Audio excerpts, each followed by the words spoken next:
আসসালামু আলাইকুম ওয়া রাহমাতুল্লাহি ওয়া বারাকাতুহু ইন্নাল হামদালিল্লাহ ওয়াসসালাতু ওয়াসসালামু আলা রাসূলিল্লাহি ওয়া বা'দ।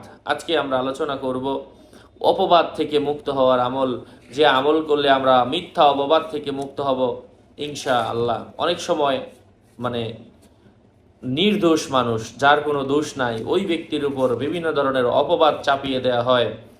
ইনশাআল্লাহ কোনো ব্যক্তি যদি এই আমল করে, আল্লাহ সুবহানাহু ওয়া তাআলা তাকে অপবাদ থেকে মুক্তি দান করবেন ইনশাআল্লাহ। সাথে যুক্ত আছে আমি মুফতি জুবায়ের ইমাম। আলোচনা অবস্থায় সাথেই থাকবেন। যারা এখনও চ্যানেলটি সাবস্ক্রাইব করেননি, সাবস্ক্রাইব করতে ভুলবেন না। ভেরিফাই চ্যানেলের ডিসক্রিপশন বক্সে ক্লিক করলে আমার পেজ এবং আইডি আসবে। এটা ছাড়া আলাদা অন্য কোনো পেজ নেই, আইডি নেই, ইমো নেই, হোয়াটসঅ্যাপ নেই, টিকটক নেই। আমি সব ভিডিও দিয়ে বলি, নাম ছবি দেখে বিভ্রান্ত হওয়া যাবে না। অন্যায়ভাবে যদি অপবাদ চাপিয়ে দেওয়া হয়, ওই ব্যক্তি যদি কাকুতি বিনতি করে আল্লাহর কাছে কান্না করে এবং এই দোয়াটা ৭,০০০ বার পাঠ করে, আল্লাহ পাক অতি সত্বর তাকে অপবাদ থেকে রক্ষা করবেন। এভাবে টানা ৭ দিন করবে।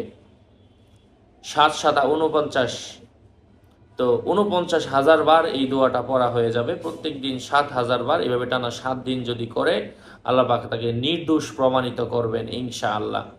অনেক সময় আমাদের উপর এমন কঠিন কঠিন অপবাদ দেওয়া হয় যা সহ্য করা অনেক কঠিন।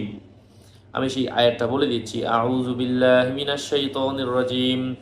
ওয়াল্লাযীনা ইউযুনাল মুমিনিনা ওয়াল মুমিনাতি বিগাইরি মাকতাসাবু ফাকাদ ইহতামালু বুহতানাও ওয়া ইসমান মুবিনা।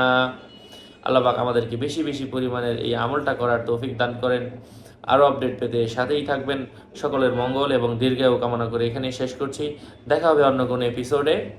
আর আমি যে আমলগুলো দিই, আপনার আমার ভিডিও শিরোনামগুলো দেখেন, কি কি বিষয়ে ভিডিও, স্বপ্নের ব্যাখ্যা, রুকায়া, আপনারা দেখেন ভিডিওগুলো। তো এই কিতাবগুলা এখানে যা আছে তাই এই কিতাবের মধ্যে আছে। এই কিতাবটা যদি সংগ্রহ করার প্রয়োজন পড়ে, আমার সাথে যোগাযোগ করে নিয়ে নেবেন। 09081836 বলেন। এটা ছাড়া অন্য কোনো নাম্বার নেই, কোনো ইমো নেই, হোয়াটসঅ্যাপ নেই, টিকটক নেই। আসসালামু আলাইকুম ওয়া রাহমাতুল্লাহ।